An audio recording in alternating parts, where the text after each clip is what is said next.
Je m'appelle Nathan, j'ai 26 ans. Alors, ma passion pour la moto, elle remonte d'il y a très longtemps, depuis mon enfance en fait. C'était simple, j'étais passionné par deux choses, les motos et les camions. Ma première expérience avec la moto, je devais peut-être avoir 10-12 ans, quelque chose comme ça.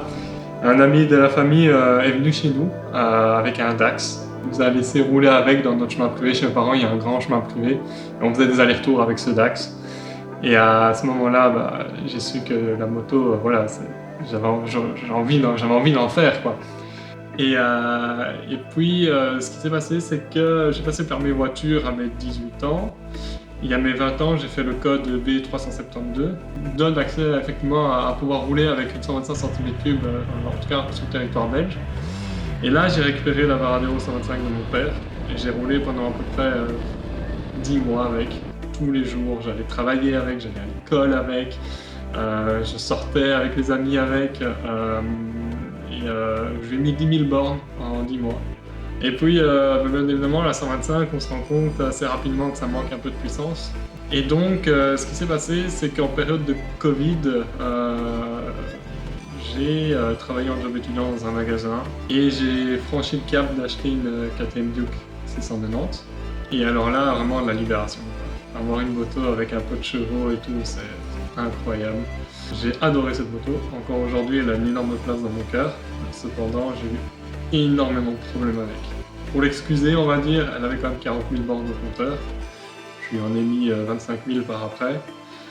Donc ici, en août passé, j'ai décidé de la vendre et de passer sur une Street Triple RS 765. J'adore la moto, pourquoi? Pour les sensations que ça offre, la liberté, et aussi la famille de la moto, c'est-à-dire avec quasiment tous les motards, on partage la même passion. Et j'ai la chance de partager cette passion avec mes deux meilleurs amis. Et c'est toujours un réel plaisir de se retrouver et d'aller rouler ensemble et puis aller boire un verre. En avril 2022, pour l'anniversaire de mes deux meilleurs amis, je leur ai offert une session de kart bike. En gros, c'est un karting, mais au lieu d'avoir un kart, ce sont des motos. On avait pris deux sessions. La première, j'étais assez taquet, assez chaud à vrai dire. Je fais mon chrono. Et donc tout se passe bien. Deuxième session, malheureusement vers la fin de celle-ci, j'ai été surpris par la trajectoire d'un de nos amis. Et j'ai freiné un peu fort de l'arrière, j'ai glissé. Et je me suis retrouvé au sol avec une douleur assez importante à la jambe. Directement, j'ai compris qu'il y avait quelque chose de cassé. Bon, j'ai été emmené à l'hôpital. Effectivement, j'avais une fracture du fémur, une fracture en spirale, donc difficile à réparer. J'ai dû me faire opérer. On m'a placé un clou fémoral. Ça fait 2 ans maintenant. Il faut savoir, il y a 5 mois, on m'a retiré mon clou.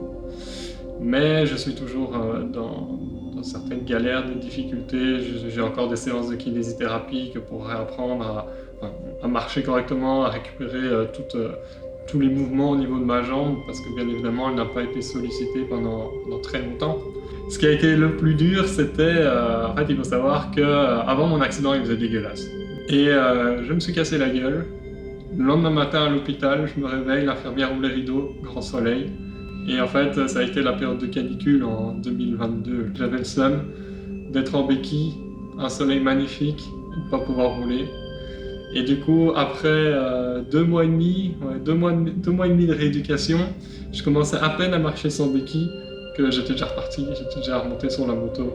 J'avais peur d'avoir peur de la moto en fait. Et en fait, dès les premiers tours de roue, tout s'est effacé. Vraiment, la moto c'est magique, ça permet d'oublier beaucoup de ses problèmes. On part, on roule 10 minutes, on oublie tout. Et même, allez, 1 mois après ça, on est parti en road trip avec les amis. On est parti en France, on a fait pas mal de kilomètres et ça montre que on peut surmonter ses peurs, surtout quand c'est sa passion en fait. Donc oui, la moto sera toujours là, mais peut-être différemment. Quand je roule pas, je regarde des vidéos de moto, des essais de moto, des entretiens, du bricolage moto. C'est vraiment, en fait, on se lève le matin, on pense quasiment moto, On se couche le soir, c'est moto, toute la journée on pense qu'une chose, c'est la moto. En fait, c'est une passion, on ne vit que pour ça. Et tu sais, c'est un peu bête, mais des fois en journée, je suis dans mon appart comme ça, et puis je dis à ma copine, je vais dans le garage. Et en fait, je vais juste descendre, regarder ma moto, et puis je remonte. Et je fais ça 2 fois par jour, 2-3 fois par jour, parce que ça fait partie de ma vie, quoi. Et alors, il faut savoir, pour la moto, j'aime tellement ça que j'avais, en plus de mon travail, j'avais commencé des cours du soir en mécanique moto, hein, à l'IFAPME. Durant cette formation, j'ai fait aussi, pendant quelques mois, j'étais en stage chez un concessionnaire. Du coup, j'ai pu apprendre un peu plus la mécanique, un peu plus en profondeur, parce qu'effectivement, chez soi, on a la moto, mais on va pas aller ouvrir son moteur pour s'amuser, quoi, ça ne sert à rien. Alors que là, il y avait l'occasion de pouvoir voir ça, d'en apprendre un petit peu plus. C'était une chouette expérience, et c'est un truc qui me plairait bien, c'est pouvoir faire cette expérience, mais dans le domaine des camions maintenant. C'est-à-dire faire une formation, même pas forcément la terminer, mais peut-être 1 an, 2 ans, où j'apprends la mécanique sur les camions. Parce que voilà, j'adore ça depuis tout petit. J'adore être sur l'autoroute et regarder les camions. La chance a fait qu'un jour, via l'Instagram de Triumph Brain, j'ai vu qu'il y avait une triple RS disponible et je suis venu la voir le jour même. Et le lendemain, le contrat de vente était signé. Et 2 semaines après, elle était dans mon garage. C'était un beau cadeau de Noël, hein. C'était pour Noël.